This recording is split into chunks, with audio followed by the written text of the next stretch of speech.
Kufta, I think, is one of the most well-known meats to come out of the Middle East. It's not specific to the Levant, but we do consume quite a bit of it. I do know it's popular in Turkey and Armenia and other surrounding countries, so we can't claim it as our own, but it is something that all of us from the region do share. I'm Palestinian, we call it kufta. I know Lebanese call it kafta, and the other countries probably have some similar pronunciation of it, but the point is we all share a very, very similar palate, especially when it comes to meat. And it's very simple to do. It's some sort of ground meat, usually beef or lamb or a mix of both, mixed with an onion, parsley, salt, and spices.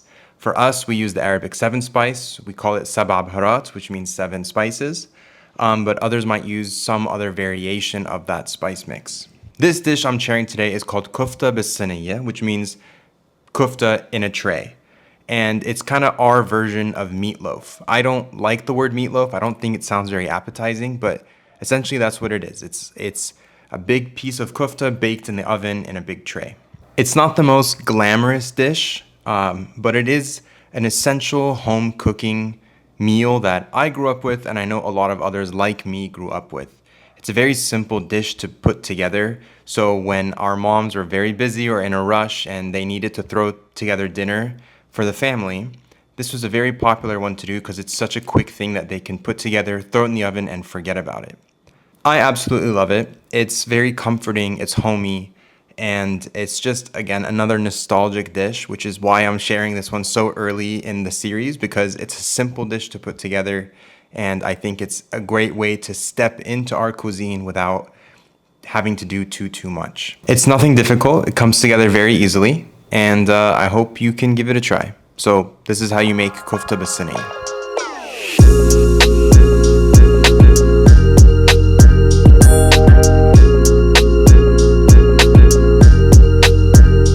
Alright, so to make Kufta B'Siniyeh, we first need to make our kufta, obviously. And to do that, we need to start with an onion. I feel like a majority of these videos start with an onion, but what can I say? We love our onions. And I think across the Middle East, most of our meats or kebabs or whatever they're made with onions. There's onions in like every sort of kufta out there and kebab out there. I don't know why we pair onions and meat together. It works so well. It's the greatest pairing. But yeah, we're gonna start with an onion. And this time, instead of dicing the onion, we're going to shred it, so you have two options here. You can do as I'm doing and use a large grater, or if you have a large enough food processor, you can save yourself some time and effort and run it through there. The goal is to get this onion to turn into a paste, essentially. To grate it, I'm going to first slice the end off, and then sit it upright and slice that down the middle. Remove the outer layers, but keep the root intact. That's a common theme with the onions, to keep the root intact. And then start grating it, and I pray for the safety of your eyes because my God, does this burn.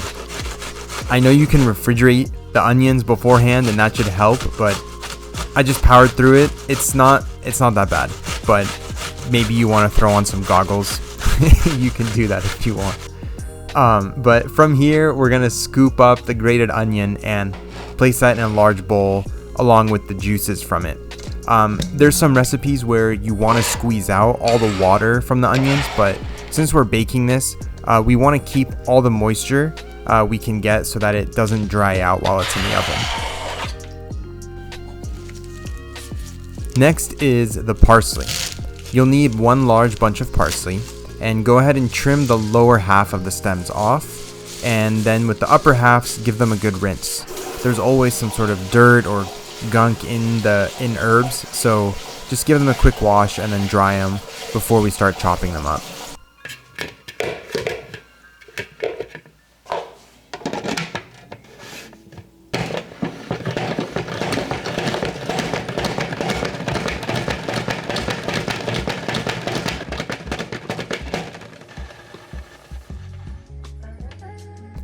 Now again, here you can go two routes. You can chop by hand like I'm about to do, or you can also put them in a food processor and blitz it a few times. I personally like to chop by hand just for the look. I think it looks a bit more rustic when you have these uneven pieces throughout the kufta, and some bits of stem, you know, you get the point. It is work, but if you don't mind doing it, then I say go for it. Also, it's less dishes, like you just have to clean your knife rather than having to clean the food processor, and I hate doing dishes, and I hate doing dishes, so I'm just gonna go by hand. And once you have chopped up the entire bunch, reserve a bit for garnish for the end of the video, and then the rest you can add to the bowl with the grated onion.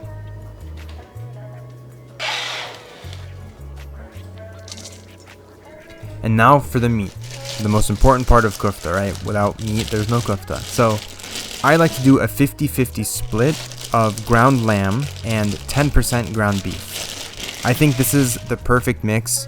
I'm not a fan of only beef because it's too dry, and only lamb is too lamby, but that's just me. So here I'm doing 1 pound of beef and 1 pound of lamb. And another ratio to keep in mind is to use half an onion per pound of meat. So since we have 2 pounds of meat total, I'm using a full onion, or I grated a full onion. And that's basically it for kufta. Now we season everything, and I'm gonna season with salt, black pepper, and Arabic 7 spice. For the salt, I used about 1 teaspoon of salt. I also used about 1 teaspoon of black pepper, and then 2 to 3 tablespoons of Arabic 7 spice. This Arabic 7 spice is my brand Zawi. It's the blend I grew up with, so if you're interested, I have a link in the description with a discount code. If not, you can find a similar blend at your local Middle Eastern market under the name Arabic 7 spice or Baharat. That should get you a very, very similar result. And from there, start mixing. I'm wearing gloves because I don't want to deal with spices getting under my nail, and also lamb is super fatty and it can get sticky, so gloves for the win.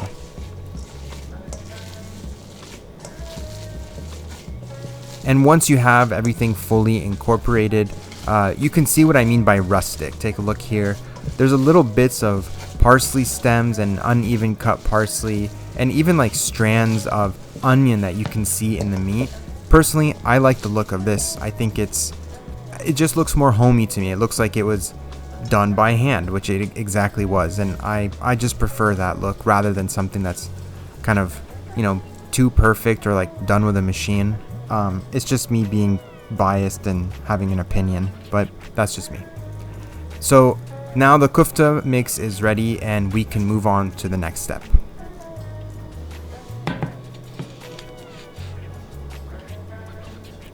From here, you'll need a large oven-safe pan or tray that has some depth to it.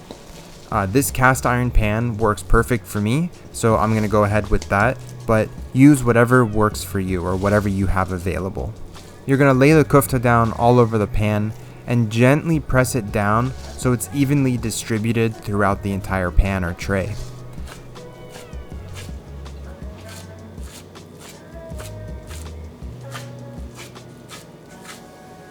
And you can see here how fatty this lamb is, like it coated the entire glove. And once you do that, you're pretty much done. You can go ahead and set the pan aside. Now, Kufta B'Siniyeh is always made with some sort of topping to go along with it. So what we do in my family is we get 3 to 4 small white potatoes and 3 to 4 Roma tomatoes. I'm going to start with the potato and go ahead and peel them, and then you're going to cut thin circles out of them. Nothing fancy, just some simple slicing. I'd say these are about 1/4 inch thick, but I'll try to keep it there or a little bit thinner. When you do bake these, if it's too thick, the potatoes won't cook through all the way, so just keep that in mind. And then we're going to do the same thing with the tomatoes. I'm going to cut circles out of them, but for these, whatever thickness you can. The sharper your knife, the easier this will be, but it's not too important how thick the tomatoes are because they're like 99% water, so as it bakes, it's going to get super soft and easy to eat, and yeah, no issues with the thickness of the tomato. And from here, we're going to decorate the kufta with the two however you like. I'm going with an alternating pattern of layers, but do whatever calls to you. Sometimes I'll do like a flat, I'll just lay them around flat. Sometimes I'll alternate. I'll do like one row of potatoes and one row of tomatoes, and sometimes I'll throw onions in the mix, but usually I just do potatoes and tomatoes. And do that until you've covered the entire tray. And once you've got that done, go ahead and drizzle some olive oil all over the top so those potatoes can brown nicely. And as always, I'm using my very, very favorite Cuisine Lebanese olive oil. I have a link and discount code in the description if you're interested. And place this in the oven for about 20 minutes.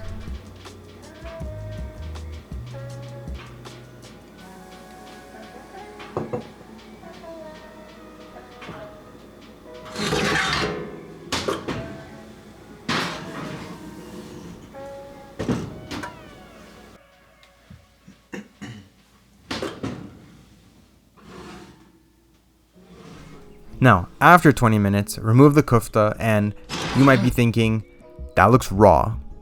It is raw. We're not done.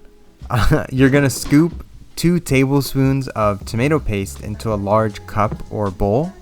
And then what we're going to do, which is what I really love, is we're going to pour the juices from our pan into this cup. And to do this, I like to use a piece of bread to press against the tray with, or against the pan with. So I don't drop all the potatoes and tomatoes all over. And I can pour the juices directly into the cup. And then mix that up until the tomato paste is evenly incorporated with the liquid. And now we're going to take that mixture and we're going to pour that all over the tray. I'm going to go around the edges first, and then any extra bits at the end I'm going to throw on top. It's not really necessary. Just note that whatever you do put on top of the tomatoes and potatoes, it's going to prevent mainly the potatoes from browning. It's not an issue at all. It's just something to keep in mind for presentation purposes. It's all edible regardless of what you choose to do. And once you've done that, you can put it back in the oven for another 30 to 40 minutes. And then if you'd like to, you can set it to broil for an additional 5 minutes, and you're done. Like I said, this is nothing glorious, but man does it hit home. Remember, Kufta B'Siniyeh means kufta in a tray. Siniyeh is the Arabic word for tray. And this is the most basic way to prepare kufta. So in the future, we'll definitely be making different types of kufta dishes that may be a little bit more complex, but the base of the kufta, the mixture of it that we did here in this video, is identical every single time. It's just the way we use the mixture that's going to change. And now we're ready to eat. So when you're plating it, make sure to add some of the liquid from the baking tray to your plate. That is liquid gold. Don't waste it. And I like to always garnish with Aleppo pepper and parsley. And you've got yourself a beautiful plate of kufta.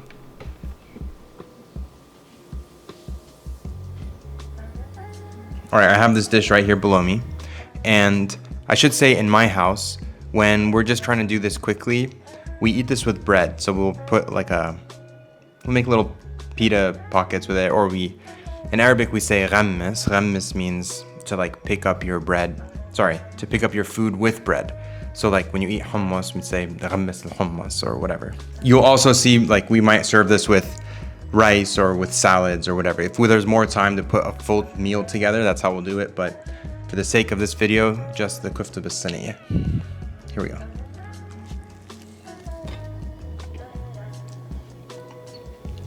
Half of it fell out, but see, and then you just pick up whatever fell out with the bread.